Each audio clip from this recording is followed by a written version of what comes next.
Beautiful Sunday evening. I believe you can hear me clearly. So I want to welcome everyone who has been participating in this live YouTube show where we've been discussing issues that have to do with child protection, parenting, and family life. So you're welcome. I believe your Sunday has been very, very fruitful. So my name is Patricia Abokede. I'm a child protection activist, a parent coach, a trauma informed family life educator, and I am excited to have you here today. Last week I started a series on raising emotionally healthy children. Raising one of the most beautiful things every parent wants to achieve in their parenting journey is to raise emotionally safe children, because the children, the safety of every child, the emotional well-being of everybody, especially children, determines what they become, the kind of lifestyle they will live in future. And like I've always said, and that you know also very well, is that the childhood affects who we become in adulthood. And our goal in this channel is to help us raise emotionally healthy or emotionally safe children who grow up to become adults, who are well-groomed adults who can face their world. So we are going to be continuing the series on raising emotionally safe children, preventing childhood trauma at home. Now you know very well that one of my greatest, or my key area of specialization is prevention of childhood trauma. And for us to become adults who can face the world, who can do great things, we need to be emotionally sane, emotionally stable. And that is why we are discussing today's topic. And this topic is what every parent needs to be part of. So do a parent a favor, share this link right away. Let a parent join this conversation. And if you are new to this channel, do well to subscribe, like this video, and share, because your engagement with our videos will help Facebook and YouTube send it to people who truly would benefit from this video. So we are looking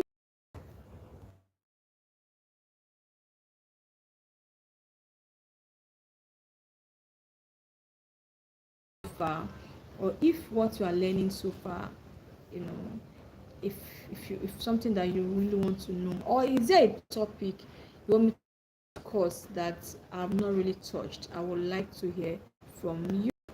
So today's topic is very important, and we are talking about 10 mistakes, or 10 parenting mistakes that quietly damage a child's self-esteem. 10 parenting mistakes that quietly damages a child's self-esteem. That's the topic we are discussing today. 10 parenting mistakes that quietly damage a child's self-esteem. I want you to notice what I said. I said quietly. No parent wants to hurt their child.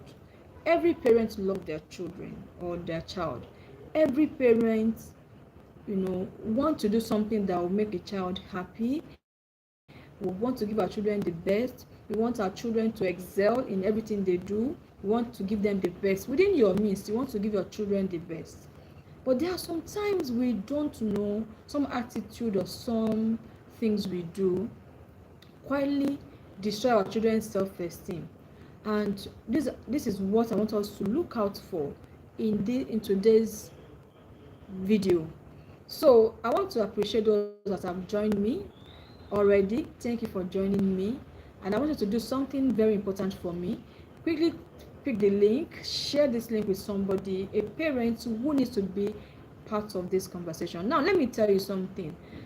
When it comes to parenting, it's very important for us to be generous, because You never can tell. Our children mingle. Our children meet at places. They meet in school, they meet in churches, they meet at playgrounds. And if you are putting effort on your own children and you are not paying attention to those children, you may be doing yourself disservice. So do something for me right now. Pick this link and share with somebody, a parent, a teacher, a child care giver, and let them join this conversation.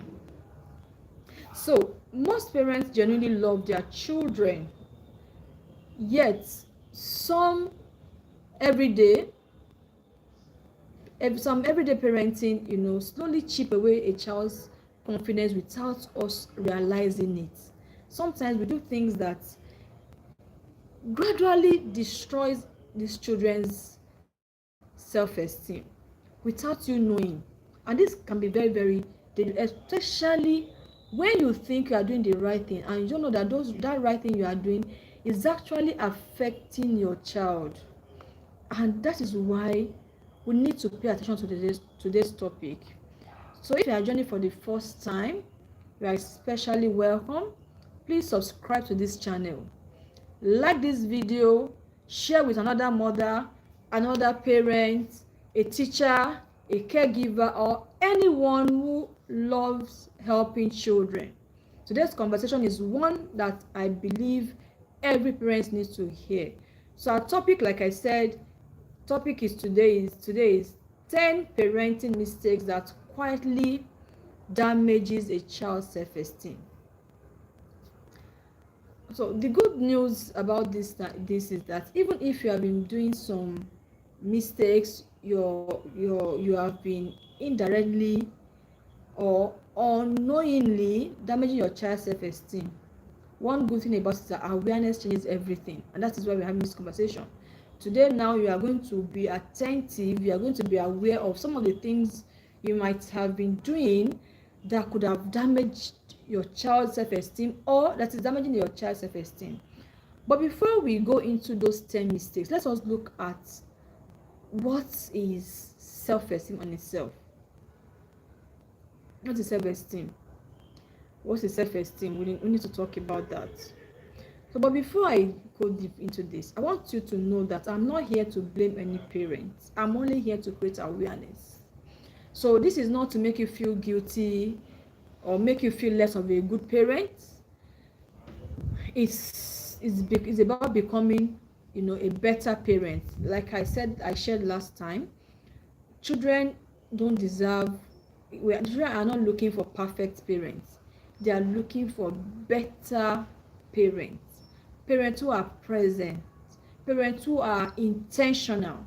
Parents who are trauma informed.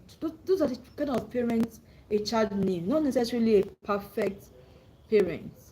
So I would like to ask this question, and I want your honest response.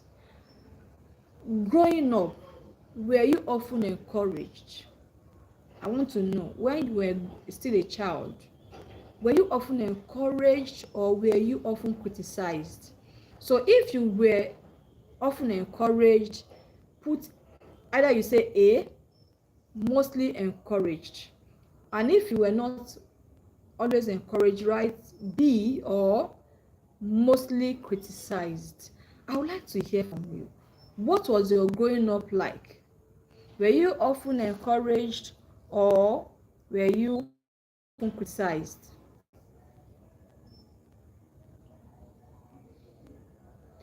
Okay, I would like to type it here. Let me see if I can quickly put it. Okay, hello, Obi, Kenobi, how are you doing? Many In many homes, children are often criticized. Children are often criticized, and this criticism is not because you want to damage the child. Sometimes you think you are trying to help the child to think through things, but those exposures could actually be damaging your child. So let's just look at what self-esteem is before we go into the mistakes, because if you don't know what something is, even when I'm talking about the mistakes, you may not really understand, or you may not be able to get the real picture. So self-esteem is not arrogant. Sometimes there's some culture that train children to be timid. I want to say that there's some culture that feels like the culture where I belong to. um, they feel a child should not look into an adult when an adult is talking. It's a cultural norm, but it doesn't mean that a child is looking up or is confident. Does not mean that child is rude. It doesn't mean the child is arrogant. That is not what self-esteem is. That you are able to speak up for yourself, or you can look into somebody's eyes, or you can stand boldly, doesn't mean you're arrogant, because sometimes we misunderstand these things. I've had adults who say, look at the way she's looking at me, she's so full of herself, she's so confident, look at the way she's looking at me. Because you're scolding the child is looking up, and you feel the child is rude. That doesn't mean the child having self-confidence doesn't mean the child is rude. It's a misconception. So many cultures raise children to be confident, to look, or some homes, for example, when I play a lot of value on children being confident about themselves. And when I'm talking to a child, I tell the child, look into my eyes. It doesn't mean the child is rude. Self-confidence does not mean pride. Self-esteem, rather, does not mean, is not how a child is, sorry, is how a child sees themselves. The way that child perceives himself or herself is the self-confidence, the self-esteem that child has. So it is not, it is that inner voice that tells that child, I matter, I am capable, I can learn, I deserve respect. Children deserve respect. In some culture, in some, we think only adults should be respected. No, children also deserve to be respected. The way we talk to them, the way we make them feel around us, the way we relate with children helps to build their self-esteem. It also helps them to realize that they matter, they deserve to respect, they deserve to be honored. It's very important. Also, it helps the child to say or to believe that even when I make mistakes, I have value. Everybody makes mistakes. Sometimes when children make mistakes, the way we treat those children or the way we react to them affects their self-esteem. Mistakes are bound to happen, whether you're an adult or you're a child. So we should also help our children think through or see mistakes as part of life, not a condemnation. And this comes to um, when we are assessing children results. Thank God schools are going on break now, and this vacation or this holiday is a promotional holiday. And there are sometimes parents have damaged a child because the child came home with a result we are not expecting. I want you to know that the result children bring home, their term results or their test results, does not define them. So many things surround examination. Some children are fearful when it comes to exam. Some children forget easily even though they have read so well. Some children, so many things can happen around the exam. So measuring a child's um success, or a child's measuring a child with the results, the academic results, is not always the best way to determine whether a child is serious or a child is intelligent or not. Now, even when a child makes mistakes, the way we treat that child, the way we handle that child, affect the child's self-esteem, good or bad. So Healthy self-esteem affects almost every area of a child or every area of a person. Academic performance. In fact, some children who have low self-esteem cannot comprehend when they are being taught in class. It affects the way they build relationship, the kind of friends they have, the people they mingle with, their associates, and this also even go through their adulthood. It affects their emotional health. Their self-esteem affects their confidence, their leadership skills, their future relationship. Self-esteem affects the ability to resist peer pressure. You see, many children who are pressured or who are bullied and who succumb to bullying or to peer pressure, many times because they lack good self-esteem. That is why talking this topic is so important, that we cannot joke with our children's self-esteem. Children with healthy self-esteem are more likely to bounce back. They believe mistakes do not define who they are. As parents, we have tremendous influence over our children's self-esteem, and this is very important. So let's go into the mistakes. But before I go into the mistakes, I want to appreciate you again for joining me today, and I want you to do something. Kindly share this link with somebody, a parent, a teacher, a caregiver, or someone who loves working with children. Let us learn together. Let's not be selfish about the information we get. Let's learn together. So quickly do this, share with somebody, and like this video. Subscribe if you are yet to subscribe, and let's go deeper. So we're looking at 10 parenting mistakes that quietly damage a child's self-esteem. So the mistake number 1 is constant criticism. Constantly criticizing a child can damage a child's self-esteem quietly. Now let us look at this. When correction is necessary. Constant criticism is harmful. Some parents only notice when children do wrong things. There are so many parents when in fact it's a norm in some culture that don't praise the child so that the child will not feel they are good. It's a very bad culture or norm to not want to praise the child when the child is doing good. But when the child makes mistakes, we are quick at pointing it out. If you are that parent who quickly notices your child mistake, you should also be quick at appreciating their efforts when they do things right.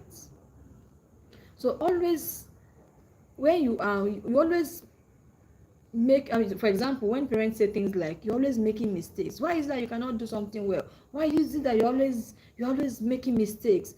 Why can't you just do something right? You just nail it on the you just nail the child. You always mistake, you always burn food. We just criticizing the child. After hearing these things consistently, like I shared a number of times, when we give birth to children, they don't have a name. We gave them a name, and over time, because they keep hearing that name, they build belief around that name. Identify with the name. They identify with who they are. Same thing with when we are criticizing them. We keep telling them a failure, you cannot amount to anything, you don't know, you can't even do all you ordinary this you cannot do. When they make mistakes, we are quick at judging them, quick at criticizing them. Over time, they believe that is what they can do, and they succumb to it.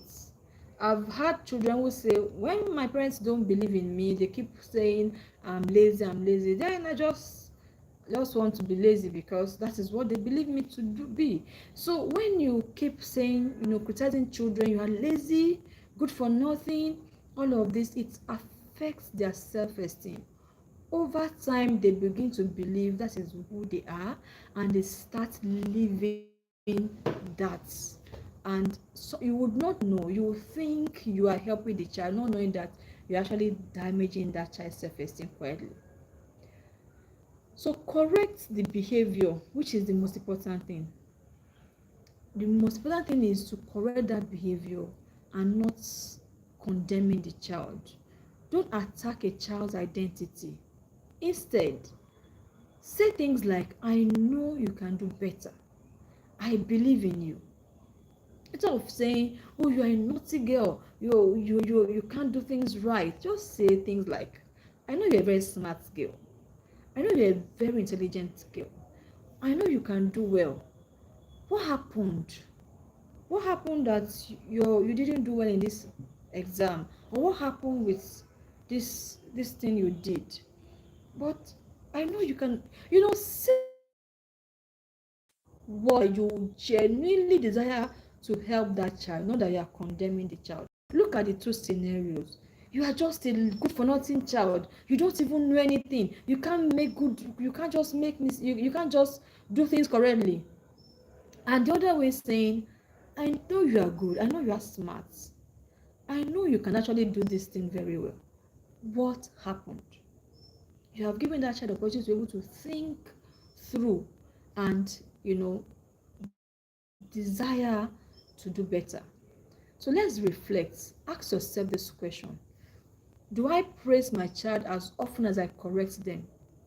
Are you among those parents that think children should not be praised, but when they make mistakes, you should point it out? Ask yourself that question. Do you praise your child? So if you have not been doing that, that's an assignment for you. Take time to acknowledge when they do well, so that when you see their mistakes and you desire to correct or you want to correct them, they can appreciate it and actually be intentional to do better. So mistake number 2, comparing children. I did an extensive talk on comparison with a guest few weeks ago, Chaplain Olayinka Olorunkoshebi. We did a session together and we talked extensively on child comparison. So when we compare children to each other, we also damage their self-esteem quietly. Now, comparison is one of the fastest ways to destroy confidence. Sentences like, look at your sister. If it was your sister, she would have done better. If it was this person would have done better. Look at your cousin, always coming first. Why can't you be like your friend? Comparing children. I want you to know that children have they are uniquely different. That a child is good at this, another one is not good, does not mean the one that is not as good as the other one is not good in something else. It may also mean that that child may be struggling with something, with the one that you are comparing is actually struggling with something you have not taken time to notice. Every child is unique. Comparing children can be damaging. So comparing children communicates things like, you are not enough. Now, instead of you comparing a child with other people, compare their progress, not with someone else. For example, if a child didn't do so well in academics, for example, you could say, bring your previous result, let's look at it together. Okay, look at this. In first term, you did well in mathematics. Second term, you didn't do well. What happened? At this point, you cooked a very beautiful jollof rice. The other time, today it's burnt. Or compare their progress themselves. I want you to know one thing, that competition should not be with other people, it should be with yourself. So teach your children to compete with their previous self and not comparing with themselves with other people. So when they assess themselves from previous experience and now, they can also take time to say, okay, what happened last school session, I did well here. What happened?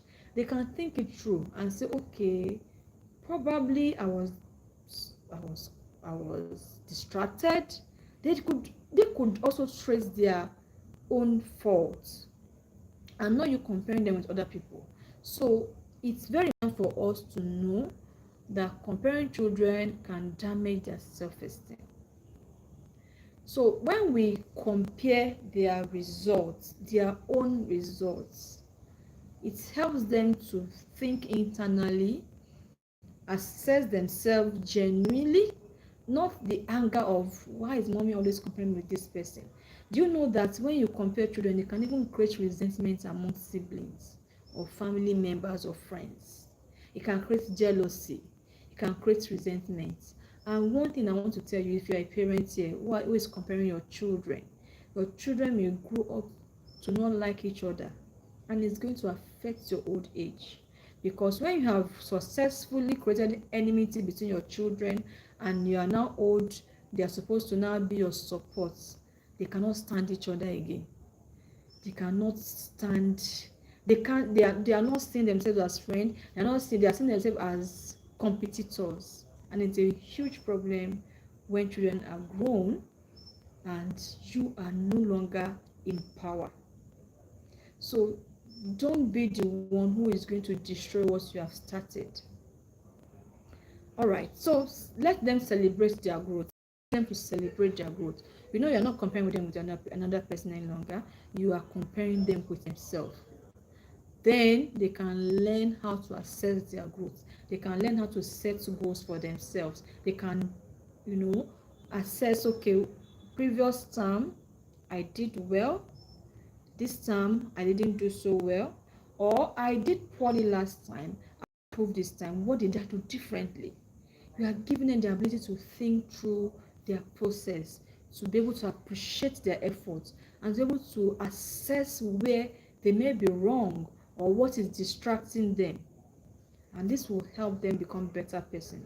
It will also help your parent-child relationship and not you creating resentment in your family. Now, mistake number 3 is labeling children. This one is very important. Labels become identity. I have said earlier that when we have children, they come plain. They don't have a name. You give birth to children, you name them while they are in your womb, name them after you birth them.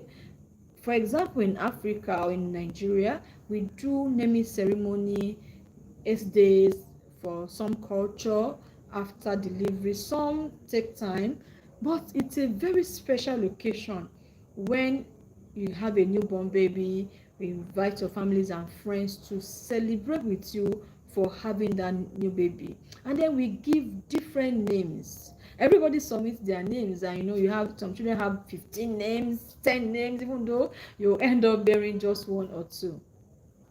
So over time we begin to call that child that name, and because we kept mentioning that name to that child, the child begins to identify that name.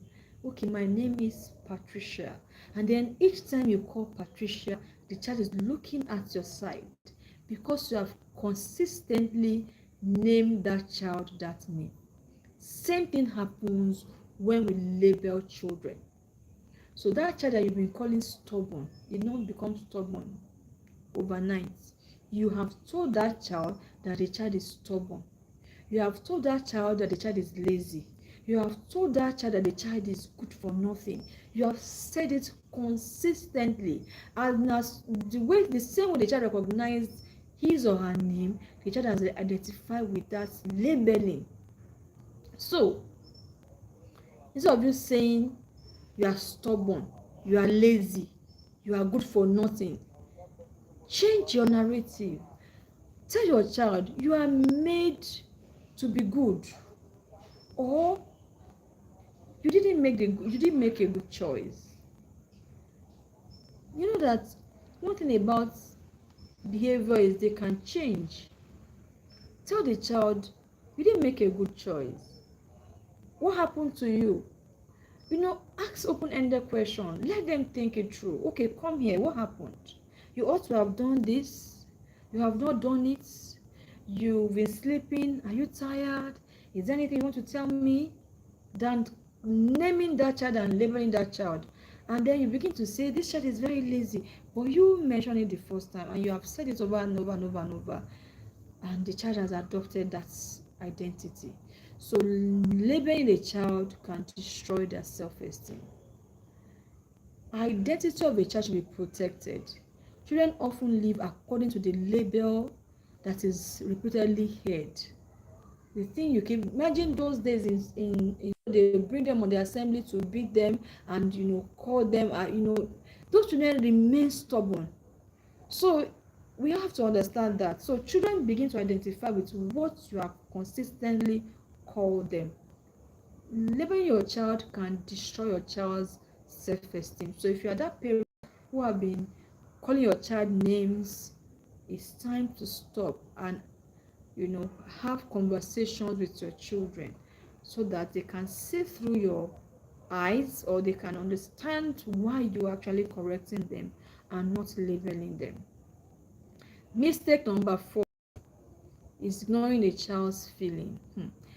I have met adults who assume children don't have feelings. My children went to their grandma over the weekend. They came back today.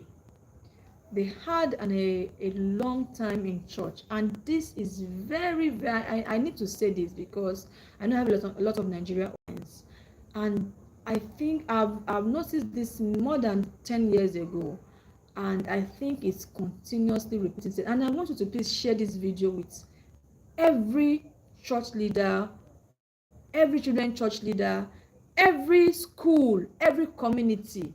Now, this is very important because it's a pain in my heart. I will share with the one that happened today, then the one that happened some times ago. My children went to their grandma's church, and they stayed a long time. They came back and they were like, Mom, can you imagine? They gave parents rice and they gave children 2 buns, 2 puff. Can you beat that?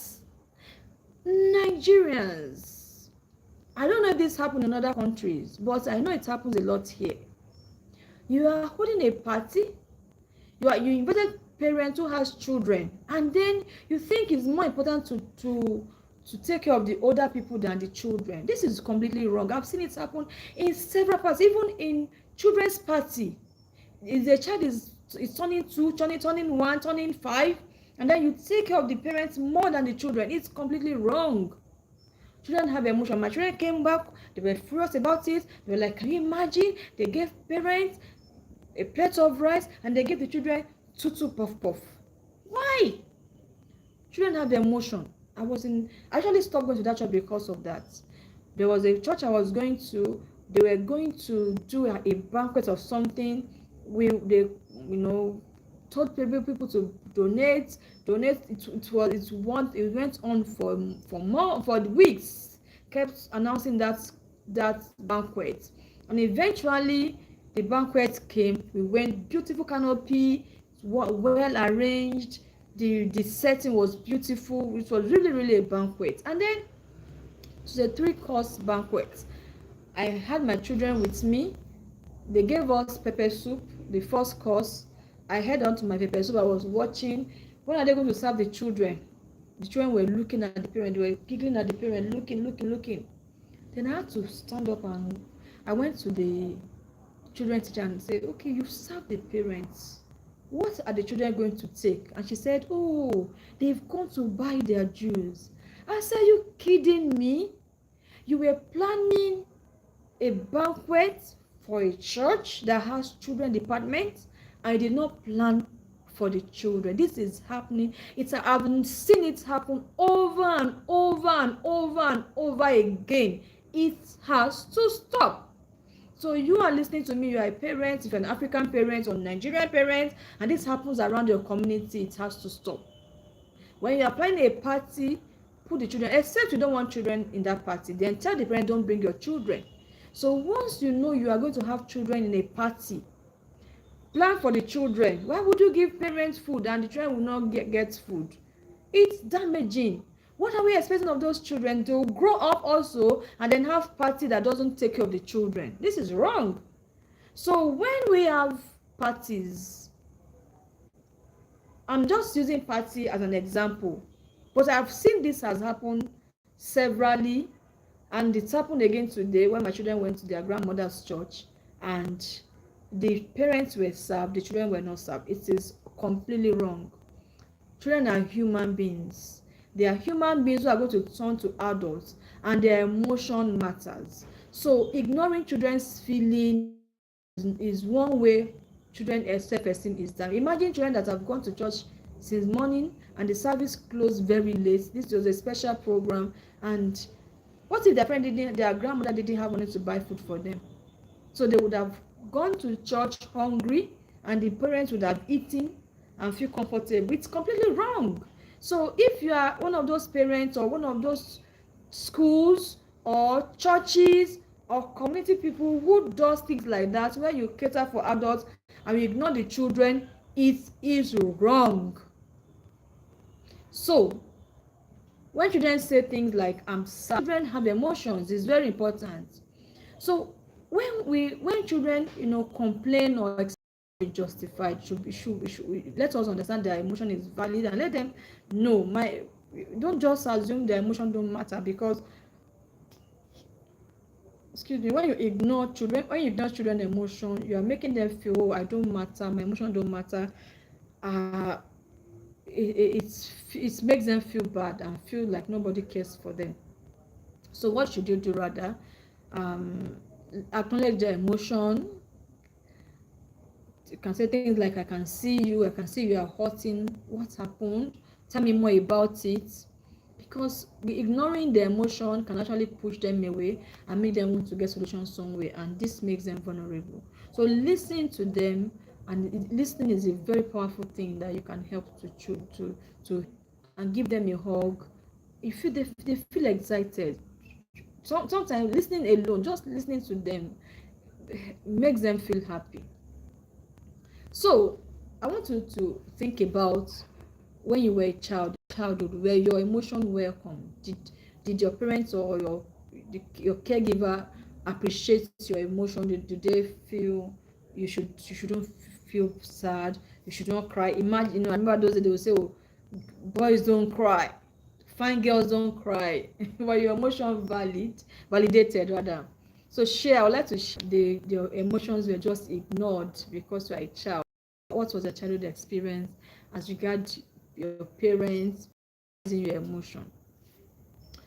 So if you have not liked this video right away and share quickly with a parent. This is a very important conversation every parent needs to listen to. And if you have not subscribed to this channel, go ahead and subscribe right away. We are working towards achieving 500 subscribers. Mistake number 5 that parents do that affect their children's self-esteem is expecting perfection.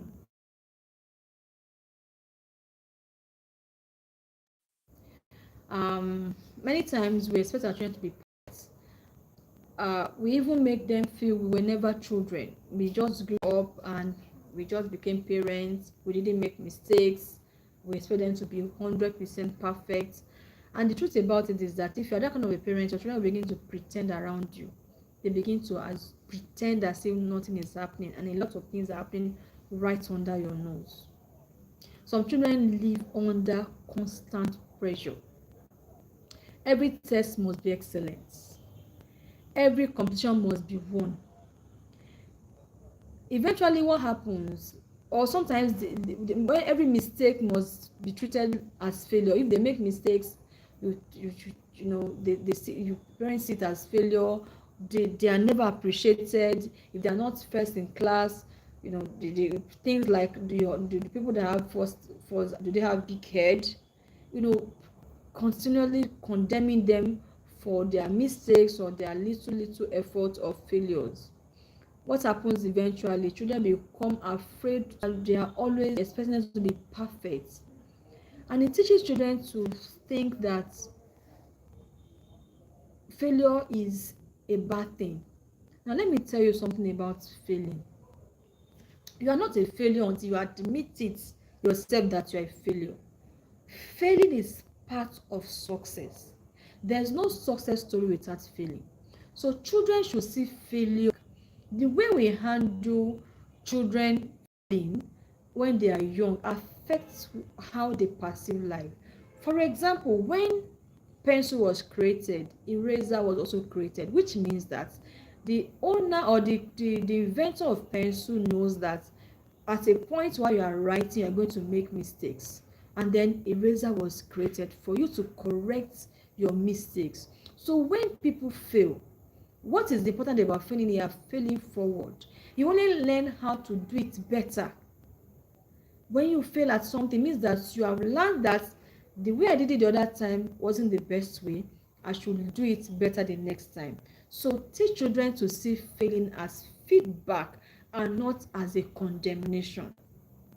Because when you consistently, criticize them or condemn them for a little or one failure or the other, they begin to be afraid of trying.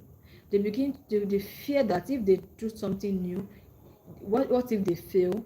Nobody will appreciate their efforts. Some progress is more important than being perfect. Are they learning from their mistakes? Are they learning from from their failures, or are they being condemned? When a child fails and you condemn that child, the child may never want to try again. But when they fail and you help them to think through what have they learned from that experience, they realize that, okay, these were the things I did wrong, these are things I could do better. It's also very important. And this also goes to teachers. Teachers beat children for failing tests. You just taught a child or your class a particular topic, and then a particular child didn't get it, and you start beating that child. I really don't understand the psychology behind that. Why are you teaching? You are teaching the child to learn. Now the child failed it because they did not understand, and you are beating them for not understanding. When a child fail a particular subject in your class, it means that the child did not understand that subject or that topic very well. What do? You teach the child again. So I fault it when teachers beat children for not understanding a topic you just taught them. What it means, when you're a child in your class did not pass a particular test, is a feedback for you that they did not understand it. So either you take that subject again, or you pick that child who didn't get it and you teach them in a way they can understand. I want you to understand that children don't learn equally. We all have our learning styles. So that you taught them generally and the particular child got 10, one didn't get it, so it doesn't mean the one that did not get 10 is not smart. It just means that the child did not take that topic again to make the child understand better. So let's go to mistake number 6. So mistake number 6 is using shame as discipline. That's another very big mistake parents make, and these mistakes actually hurt children's emotion. And I see it in some schools in Nigeria, especially toddler class. They sing this song. I don't know who brought that song.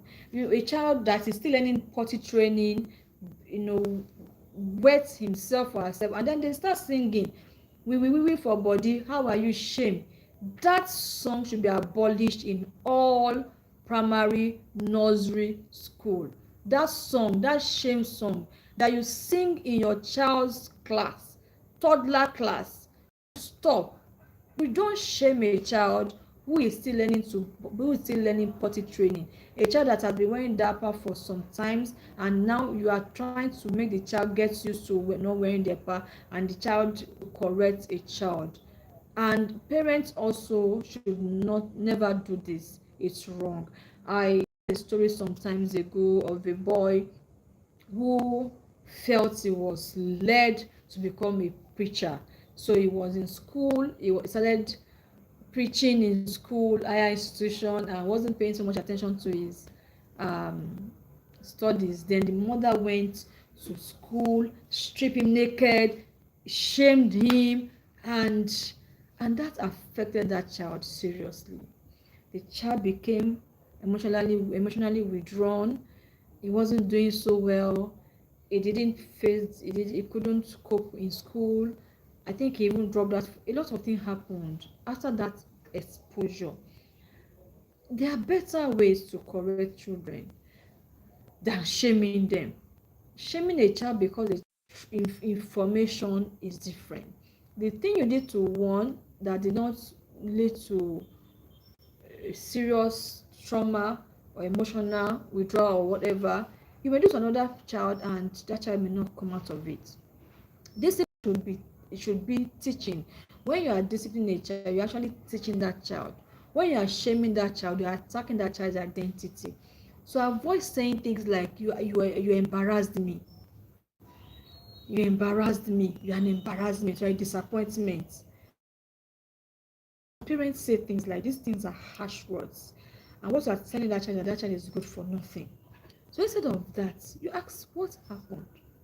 What is happening? Okay, for example, the best way to have handled the scenario I mentioned, the child who went to an institution and was pursuing ministry and not focusing on education, is call up the child. Okay, do you feel led to preach? Okay, but you still need education.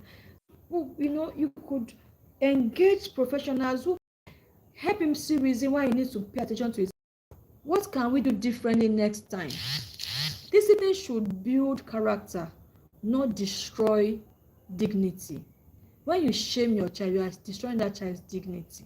And he was dating and really wanted to marry the girl, but because the mother feels the value wasn't their value doesn't match, and then she started shaming the son and say, look, this boy doesn't have money, the belt he's wearing belongs to his brother, this is a poor boy, you can't marry my son, and all of that.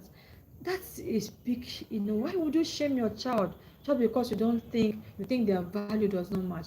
There are better ways to approach things. As a parent, we should guide our children. There are times in a child's life that there's no one way you have to parent them.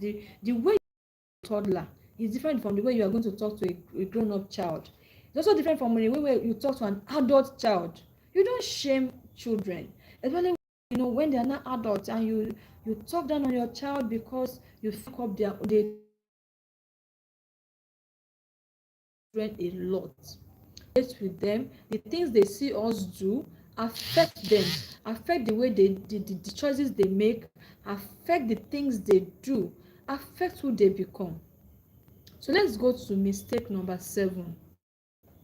Not spending quality time with your children.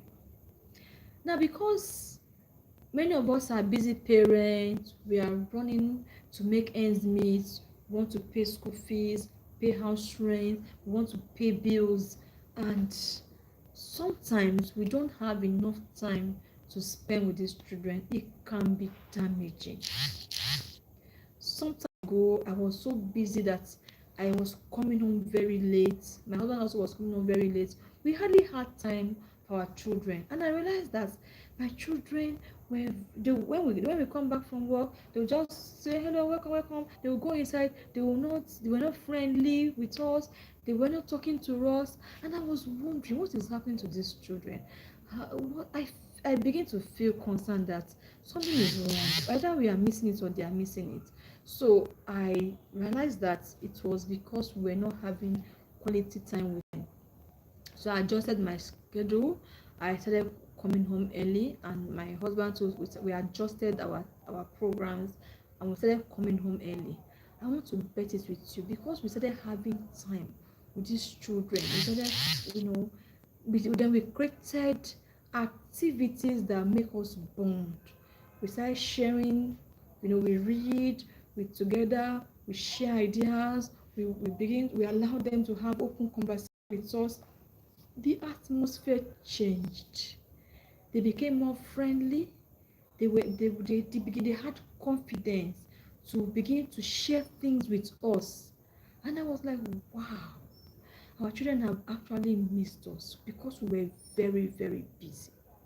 So when you are very busy, you could miss quality time with your children. So it's good that we adjust. And let me tell you something, there's no how busy you are, your children are not waiting for you to become wealthy so that you can now have time to take care of them. No, they are growing as you are growing. They are not waiting for you. There's nothing like, oh, let me be very busy now so that when I hit my jackpot or when I become very comfortable, I will not have time for the children. No, they are not waiting. They are growing. Grow up so much that they will not need you anymore. That's the unfortunate thing about parenting. The children are not waiting. They are not going to wait for you to become comfortable and then have time to take care of them. And the painful thing is that by the time they have grown, they have lived without you, they have solved their problem without you, they have been able to do a lot of things without your opinion. Very soon they will not need your opinion again. And that will be when you will need them to come and share with you, and then they will not want to share with you again. So time is very important.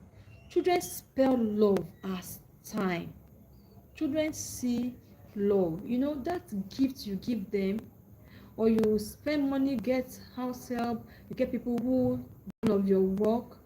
They are seeing it, but they're not seeing it as love. The time you spend with them, that quality, and they, you know, they will leave home soon. Once that they are growing up, one day they will leave home. If they have not bonded with you, they will not miss you in their life. So it's quality time tells children you matter. You're telling them you matter. This doesn't require expensive outing. It's just spending time together, reading together, cooking together, walking together, playing together, talking before bedtime, or watching a movie together. You know, children have different values from your value. Maybe it's even to play game together, playing game. Sometimes my son will just come and say, Dad, I want you to play game with me today. And the dad has to just create time and play the game, because the child needs the attention that time. So we could be so busy that we feel, oh, after all, I'm working, all I'm doing is before you. They are not seeing that. They are seeing a busy parent who doesn't care about them. So quality time is very important in the life of children. It helps them to feel they matter. All you need, just 5, 10 minutes, 15 minutes. I asked you to challenge yourself last week. Spend quality 10 minutes every day with your child. Did you do that? If you did, share with me. Let me know, how is the experience spending 10 minutes with your child. How was it? I would like you to share in the comments. Let's hear, are we growing? Are we getting better? All right, so these simple moments build lifelong confidence. When your children can confidently speak with you, they can talk with anybody anywhere. You have given them something they can live with, something they can live on all their life. If your children can come to you and share their challenges, or they come to you and share their joy, they come to you and ask for your counsel, you have given them the world. You have given them the world. They will value it for life. So spend quality time with your children. Spend 10 minutes, 15 minutes, 20 minutes once a day. If you are so busy, create some time, even if it's once a week, but make sure that you give that child all that time. No TV, no phone, just you and them.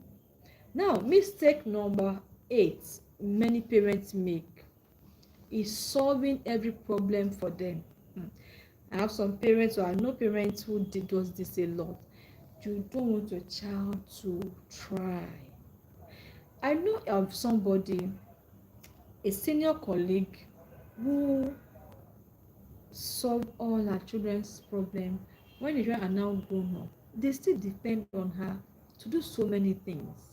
Have you seen people, couples, a couple still shared with me recently. I mean, somebody shared with me recently how some men can't make decisions for themselves. They have to reach their mom to make important decisions for their family. Some women cannot make decisions, they can't engage in meaningful conversation with their spouse because they were never allowed to solve their problems. Before anything, their parents step in.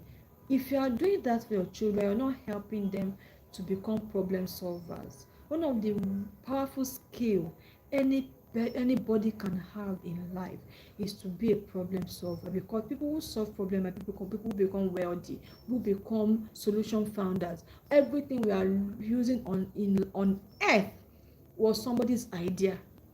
The phone you are using is somebody's idea. Somebody saw a problem, that why do I have to wait for 1 month, 2 months, 3 months before I get response for a letter I wrote to my parents, I wrote to my girlfriend, and they said there must be something we can do. I can talk to somebody and I get response immediately. And the phone was birthed. The light you were using, somebody saw darkness and said there could be light, and then the person thought about, okay, there should be something we can see that can give us illumination when there's darkness. Somebody felt, oh, we used to use our hand when we want to drink water. We have to go to the stream and use our hand to drink water. And then a cup was battered. People were eating raw food, and then somebody said we should be able to cook this food, and pot was battered. Everything we use on earth was somebody's idea. People who ruled the solution problem solvers. Teach your children to solve problems. Hello Ngozi, thank you for joining us. I would like to know where you're connecting from, and like this video, share with somebody. Let us learn from each other. And if you have not subscribed, make sure you subscribe before the end of this. Make sure you subscribe so that our subscription can increase. You want to reach 500 before the end of this month. Be part of this community. So when you solve children's problem for them too quickly, it limits their potential to think. Many parents rescue children too quickly. The intention is love, yes, but the outcome is dependency. Why would you raise a child that cannot do without you? A child that cannot decide how to build a family with his wife? A child that cannot decide what to do with his own life? Oh, Ngozi from Ibadan, that's good. I'm talking to you from Ibadan. That's great. Thank you for joining. God bless you. So, when we solve our children's problem too quickly, we are limiting their ability to become someone meaningful. Like I've always told parents consistently, the child you are raising is not your property. That child you're raising belongs to somebody. Somebody's husband, somebody's wife, somebody's boss, somebody's teacher, somebody's neighbor, somebody's subordinate. Is that child is not your property. So when you are raising children who are 100% dependent on you, you are not raising an adult who is sane. Many parents have caused problem for their children because you don't want them to go through pain. I'm not saying, of course, we are talking about child protection here. We're not saying you should watch your child till the child enter problem. No, but allow them to solve their problems to the level when they can ask for help. This helps them to build confidence. You know, one of the ways to build confidence is the ability to achieve a goal. You achieve a goal, you feel, wow, I could do this. If I could do this, I could do another one. So the outcome of over solving a child's problem is dependency. Your child did not finish their notes in school. When their mates were writing notes, they were maybe talking or something. Then the child come home, you start writing the notes for the child. Why? You ask your child to wash plate, the child did not wash the plate, you quickly go and started washing the plate for the child. You told your child to do an assignment, they feel lazy or they feel tired, or and then you quickly go and do it. No. Allow them to do their work.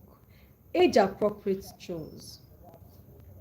Some of us, of course, when I was much younger, I feel it's not, I never thought it's okay to have a helper in the house. But now I think I know better. But because you have a helper in the house, that don't mean your children cannot do some domestic chores. Because sometimes we allow the helpers to do everything and we don't even allow our children to try at all. It's not the best. So children gain confidence by overcoming challenges.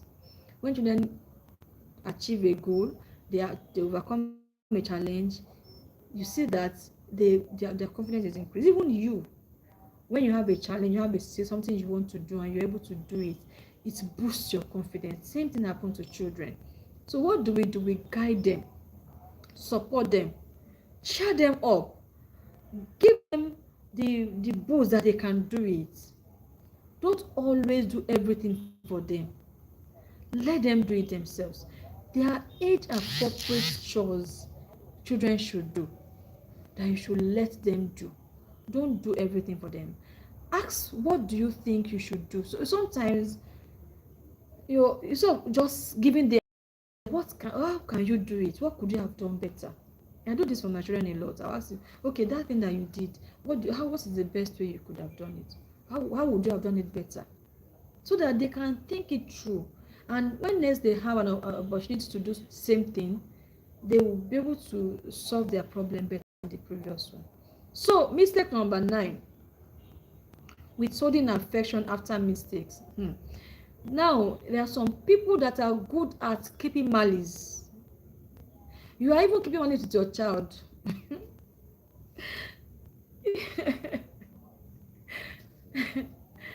you know when I was in primary school, I had a friend who told me that she had a neighbor who was also a classmate of her. I think we were in primary 2 or 3. What was junior school, maybe primary 2 or 3 or 4, whatever. She said she has been keeping malice with her neighbor who was our classmate for 3 years. A primary school child keeping malice with another primary school child for 3 years. I was scared. How could you be living in the same house with somebody and you see each other every day for 3 years? How possible? That's serious. Where do you think a primary school child will pick the habit of keeping malice? And then you as a parent are also keeping malice with your child because your child did something and you withhold the affection. So if you have been doing this, repent. Repent because the kingdom of heaven is near. Some children feel loved only when they perform well. So it's only when they do things well you show them love. When they don't do, you withhold love. Love should never feel conditional. As a parent, our children should feel confident around us anytime. It's okay to scold them, it's okay to correct them, but don't withhold love to the extent that you ignore your child, you give them silent treatment because they made a mistake. Now, mistakes are bound to be made. So when your child makes mistake, they should know that even though I made mistake, I can still be loved. This is not saying that they should keep making mistakes. No, it's saying that you are still loved. You still belong to us. You are still one of us.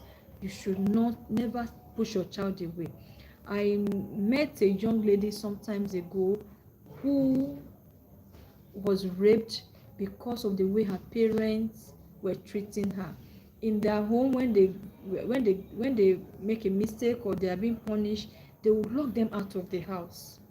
And one of those occasions, she went to a neighbor's house to get shelter and she was raped. That affected her so much that she became a psychiatric patient because of that singular experience. So when our children make mistakes and we are trying to correct them, we should not withhold love from them. We should not make them feel they are less of themselves because of the mistakes they made. So parents, separate correction from rejection. When you are correcting, you should not reject your child. After correction, bring them together, let them see reasons why you are correcting them, why they need to improve on whatever they are doing, what they did wrong, what is the lesson to learn from it, and how can they do it better, than pushing them away or making them feel they are not loved. So if you have been getting value, like this video and share with somebody. Subscribe if you have not yet subscribed to this channel. So let's go to mistake number 10. So mistake number 10 is parents thinking they should never apologize. You know, this is something a lot of parents battle with. Some people will argue if parents should never apologize to their children. If actually some people even think adults should never apologize. No, parents should apologize when they make mistakes too. No, our children are actually learning from us. Parents are humans. Sometimes we shout. Sometimes we misunderstand our children. Sometimes you misunderstand them. They are trying to explain, but because you are angry or because you want to prove a point, we misunderstand their intention. When this happen and we realize that we have made a mistake, excuse me, it's important for us to acknowledge our own mistake and apologize to our children. As a matter of fact, when I have sessions with parents, because I have seen cases of parents who traumatize their children and this affected their relationship until old age, that the children are no longer in touch with the parents. And one thing only solved that problem: apologizing. That sometimes we hurt our children so much that if you don't apologize, that hurt will live in their heart for life and it will affect your relationship with them. So sometimes we are unfair to them. Apologizing does not mean you are weakening your authority. It doesn't make you less of their parents. It does not reduce your strength as a parent. Imagine saying, "I'm sorry," after shouting earlier. How do you think your child will feel? You are teaching your child to acknowledge that human beings make mistakes. So if, for example, you over-escalated the situation and then you realize that, oh, I didn't listen to this child, I didn't do well, you can go, okay, I'm sorry for shouting too much at that time, I didn't listen to you, can we talk it through? Let me hear you better. Because so many children has been beaten, has been blamed, has been criticized for things they did not do just because we are parents. So it's a mistake for you to think a parent should never apologize. Parents should apologize when it is needed, and this makes life better for both you and your child. I'm sorry for shouting, I should have listened to you, I'll do better next time. In fact, when I started my child protection ministry, I had to call my daughter and ask her, okay, have I ever been, or can you tell me, am I a good mom to you, or do you think there are things I need to adjust? And she told me, "Mom, you shout a lot, you shout too much, you talk to me anyhow." And anytime I'm shouting, I'm angry, she would say, "Wicked mommy, stupid mommy." She said that in her mind. I was like, what? Look at what I've been creating in my daughter. And I apologized and we hugged and said, okay, let's start afresh. And we agreed. So she told me she would not do things that would make me angry again. And I said, okay, I'm going to be careful when I'm shouting. And we started afresh. So if you feel you have hurt your children, you have done things that maybe they are still hurting, sometimes you just notice that your children just withdraw. Especially when they are becoming teenagers, they just withdraw. They are not talking to you as you expected or as it was. Probably you have done something and you need to apologize. Parents can apologize. It's a mistake to think parents cannot apologize. So your child learns humility if you apologize, accountability and emotional safety. It makes them see that okay, they are valued. You can listen to them. Right. So as we are closing, let's look at practical action plan you need to take. So let's this week I'm challenging you to um do something this week. So I challenge every parent that is watching me right now to do these 5 things this week. One, praise your child sincerely every day. When they do something and you feel they need to be commended, praise them sincerely. Don't pretend. Don't we're not saying you should don't don't overdo it or pretend. What's the that I'm trying to pick a language. Don't make a fantasy of it. Genuinely praise them if they do something that deserves to be praised. Spend at least 15 minutes with them, each of your child or each of your children, each of your child daily, uninterrupted, no phone, quality time together, just listen to them, heart to heart conversation. Replace one criticism with encouragement. So if you have been criticizing your child, replace it with an encouragement. Say something good to them, encourage them to become better. Don't criticize them. So instead of you to criticize them, if you are that parent that used to criticize, change your ways.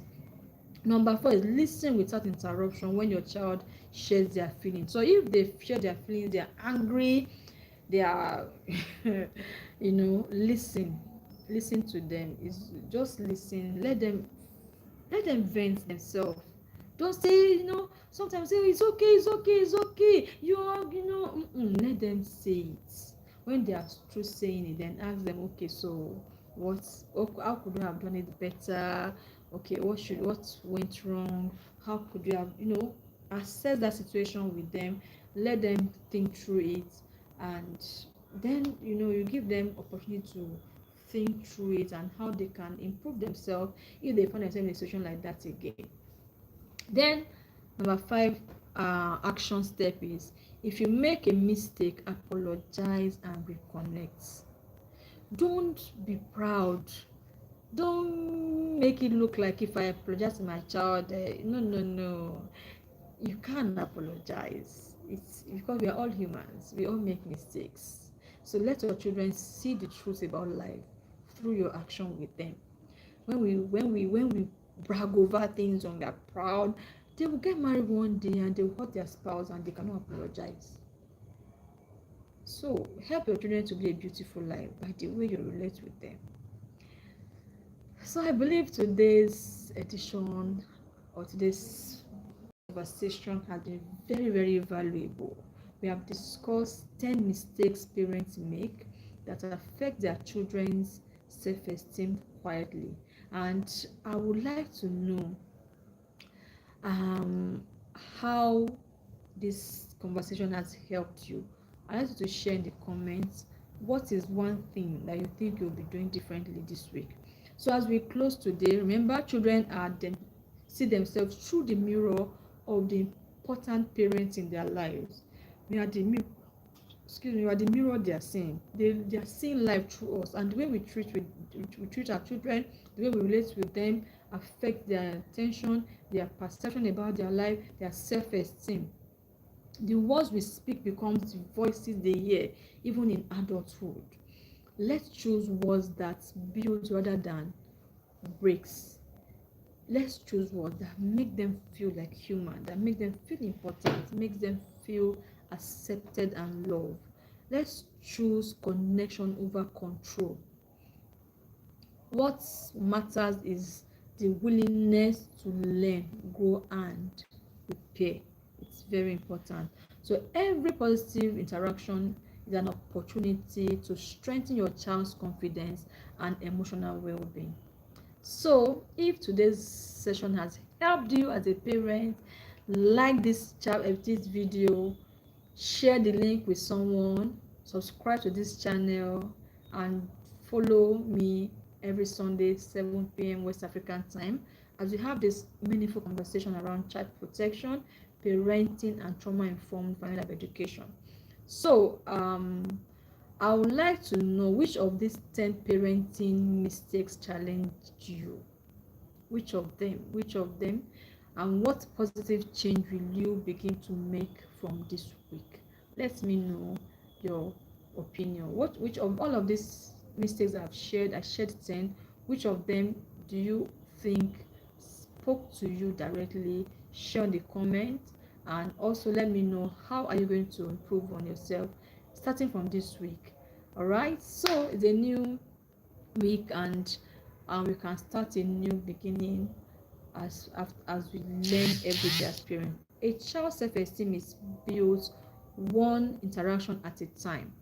Every encouraging word, every moment, every connection, every act of love helps to shape the confident adults they will become. So as we communicate with them, we are building something in their life. So I want to appreciate you for joining me today in today's conversation as we build healthier families, healthier children, and a safer society together.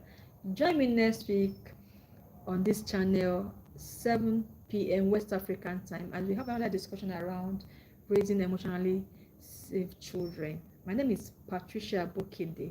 See you next week, and thank you for joining every Sunday. Bye. Love you.